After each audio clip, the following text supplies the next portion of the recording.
muslimin rahimahullah. Bapak Bupati kita ini luar biasa, mengajak kepada seluruh warganya, kepada seluruh masyarakatnya, mengajak kita semua untuk bersandar ke Yang Maha Kuasa, Maha Besar, Maha Hebat, Maha Kaya, Maha Kuat, yaitu Allah. Kenapa Bapak Bupati kita ini mengajak bersandar kepada Allah, tidak bersandar kepada manusia? Karena ketika kita bersandar, maka tentu kita harus mencari sandaran yang kuat. Betul. Ketika kita bersandar di dinding-dinding kita roboh, maka kita ikut juga roboh, bahkan kita roboh. Bersandar di tiang ketika tidak kuat, tiang itu rapuh, tiang itu hancur, maka kita pun akan tergeletak dan kita akan meroboh. Oleh karena itu kita bersandar jangan terhadap sesuatu yang lemah. Bersandarlah kepada sesuatu yang kekal. Allah Subhanahu. Bagaimanakah supaya kita ini bersandar kepada Allah dan Allah menjamin keselamatan kita, kesuksesan kita, keberkahan kita? Maka Rasul Nabi Muhammad SAW telah memberikan solusi. Man shalla subha faqad dzikrillah. Siapa yang melaksanakan salat subuh fi dzikrillah, maka hakikatnya orang itu dijamin oleh Allah. Amin. Siapa yang tidak ingin dijamin oleh Allah?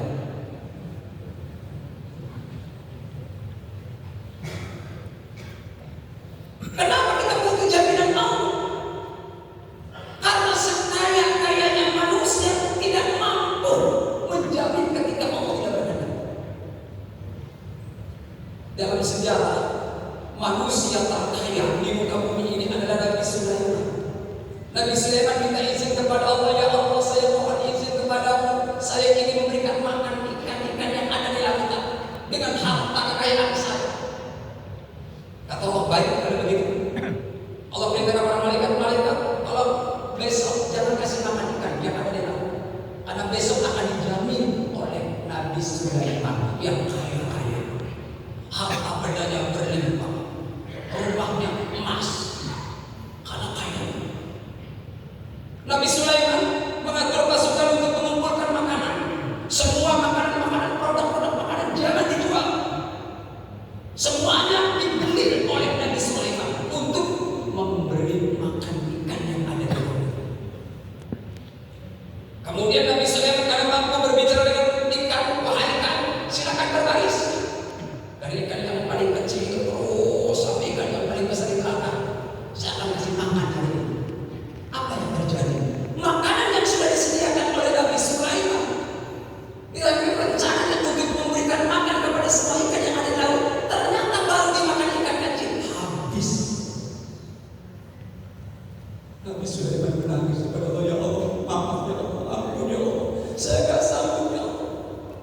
Itu Nabi Sulaiman yang hartanya di mana-mana, yang asetnya berada di mana-mana, tidak mampu untuk memberikan makan, apalagi ikan satu laut, ikan kecil saja sudah habis. Ini maksudnya Bapak, jangan bersandar kepada manusia yang lemah. Bagaimana caranya agar kita dijamin oleh Allah, ditanggung oleh Allah?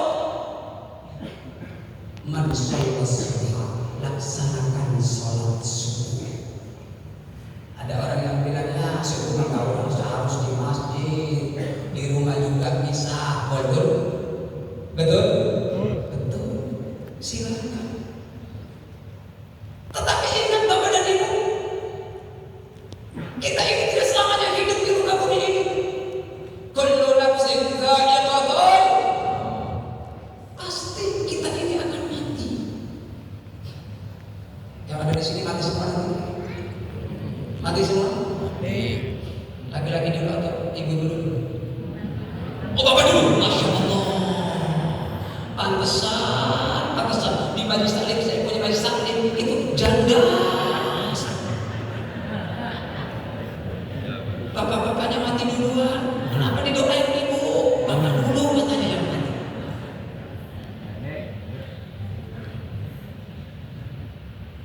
Boleh kita sholat sendirian boleh. Tetapi ingat, ketika kita meninggal dunia, maka nanti ada dua tempat. Fariqum fil jannah wa fariqum fis sa'ir. Satu tempat adalah surga, satu tempat adalah neraka. Bagaimana orang bisa masuk surga? Maka ditimbang amalnya. Fa amma man thaqulat mawazinuhu fa huwa fi 'ishatin wa amma man khaffat mawazinuhu fa ummuhu. Ketika ditimbang amalnya, amal apa yang kita bisa banggakan di hadapan Allah? Salat. Salat kita jauh. Allahu Akbar. Pikiran kita kemana? Kemana pikiran kita? Kemana-mana. Allahu Akbar. Aduh, kunci di mana ya? Saya lupa. Oh, kayaknya di atas lemari. Lagi sholat. Ada jamaah saya yang biasa sholat. Allahu Akbar, selesai sholat langsung dia pergi pulang. Kenapa? Ikan belum ditutup, takut dimakan kucing. Berarti selama sholat pikirin. Artinya ibadah kita ini mana yang diandalkan? Khusyuk dalam sholat belum. Fasih dalam sholat belum. Ibadah puasa kita subhanallah penuh dengan menggunjing orang, penuh dengan kebohongan. Apa yang kita andalkan? Hanya satu, Bapak dan Ibu, kebersamaan. Nanti ketika manusia dihisab oleh Allah masuk surga dan masuk neraka, ternyata dari sekian banyaknya jamaah yang ada di masjid ini bertanya, ya Allah, di mana Maryam? Kata temannya, kenapa kau cari Maryam? Ya Allah, saya bersaksi Maryam sholat subuh dengan saya, ya Allah. Tidak ditanya khusyuknya, tidak ditanya bacaannya, tidak ditanya kehusyukannya.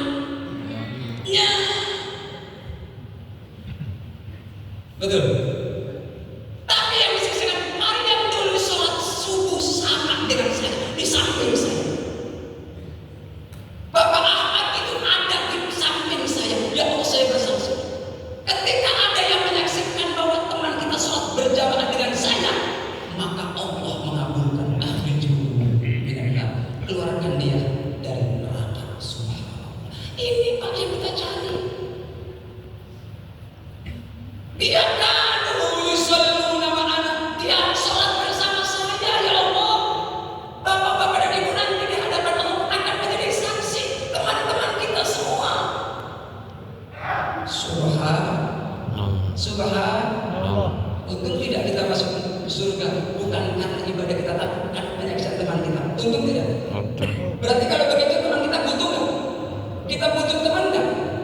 Butuh teman. Bayangkan kalau kita sholat sendirian di rumah, siapa yang menyaksikan?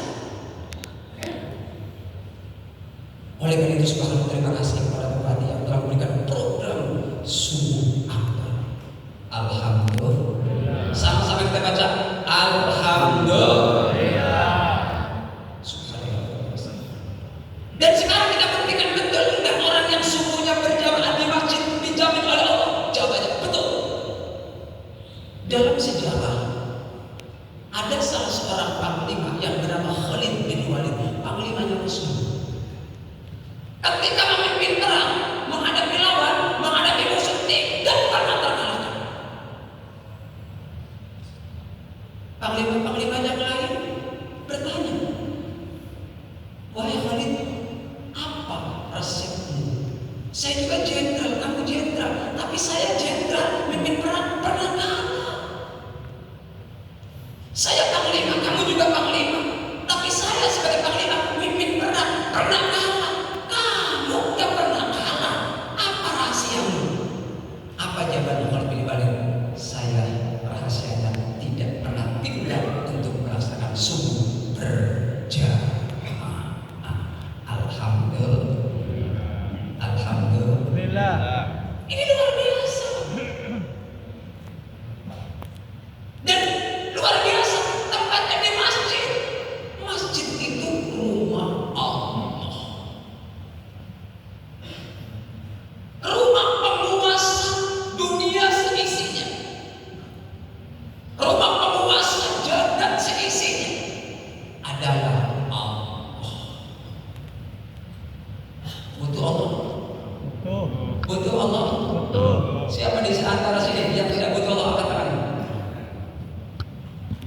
Kita butuh Allah. Kenapa tadi sudah kita sampaikan di awal, jangan bersandar kepada sesuatu yang lemah, bersandarlah kepada Allah. Kenapa? Karena ketika lemah, apalagi memikirkan orang lain, diri sendiri masih butuh. Betul? Betul? Di saat kita lemah, tidak bisa menolong orang lain, apa yang kita bangun? Pada saatnya manusia tidak mampu untuk menyelesaikan yang dianggap susah, yang dianggap sulit. Satu contoh, dalam Al-Quran ada kisah namanya kisah Nabi Zakaria. Nabi Zakaria sempat tidak putus asa, usia sudah lanjut, sudah tua. Orang Indramayu bilang bis kena penyakit kurwet. Apa penyakit kurwet? Nempel ning pipi peo, ning buntu rontok, ning mata kotok, ning awak bong, ning boyo ngelakuin klop. Ada penyakit kurwet. Nabi Zakaria sudah kena itu. Sementara istrinya mandul. Logika manusia ketika istri mandul bisa hamil nggak? Saat itu belum berkembang ilmu kedokteran. Belum ada bayi tabung.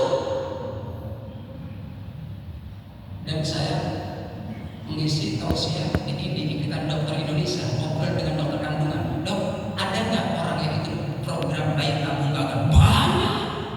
Artinya ikut program bayi tabung saja yang biayanya ratusan juta gagal. Berarti mata manusia terbatas. Di zaman itu Nabi Zakaria lemah, istrinya mandul, sementara belum punya keturunan. Maka Nabi Zakaria tidak berputus asa. Kalau sekarang buat permohonan, buat proposal, dibuat proposal. Proposal ini dibawa kemana? Ke pejabat. Semakin pejabat yang kita datangi, semakin luas keluasannya, maka semakin mudah untuk menyelesaikan apa yang ada di negara kita. Bawa proposal ke Pak Lurah, apa yang ada di kelurahan pasti selesai. Bawa proposal ke Pak Camat, apa yang ada di kecamatan karena kuasanya Pak Camat selesai. Bawa proposal ke Pak Bupati, apa yang menjadi kebijakan yang ada di bupatinya selesai. Semakin tinggi, semakin cepat selesai. Nabi Zakaria bawa proposal kemana? Malikal mulki tu'til mulka man tasha.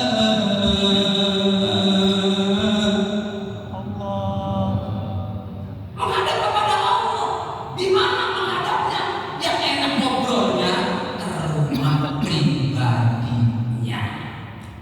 Kalau kantor kan banyak tamu, banyak orang. Kalau di rumah di saat sepi kita masuk aman. Nabi Zakaria menggunakan program itu masuk ke rumah Allah. Di mana masjid? Karena al-masjid baitullah, masjid rumahnya Allah. Masuk. Allah tahli abwaaba rahmati. Allahu akbar. Setelah itu disampaikan